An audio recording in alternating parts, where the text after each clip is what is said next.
Hello friends, in this video I'll show you how to insert new row after each 3 rows in Google Sheets. Like and subscribe, support this channel. Let's get started. We can solve this task manually. Count down 3 rows, press right mouse button and insert an empty row. This is a good way but only inconvenient and long. Let's use another way, namely using an additional column. We enter a number sequence into the column. In this case, the sequence will be from 1 to 18, according to the number of rows in the range. You may have more. Then we go to very bottom where the sequence ends, that is in the cell H19, and add another sequence using the sequence function.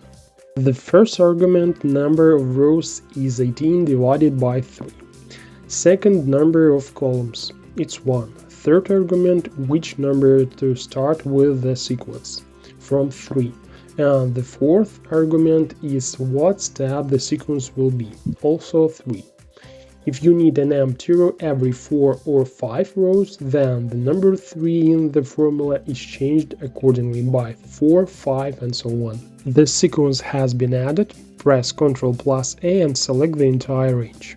Then go to the Data tab, Search Range and select Advanced Range Sorting options. In the window that opens, we specify which column we will sort the data by. This is column H, and leave the sorting principle from A to Z and click Sort. Great, the task is done and the additional column is no longer needed. It can be removed. Now you know a little more. Thanks for watching.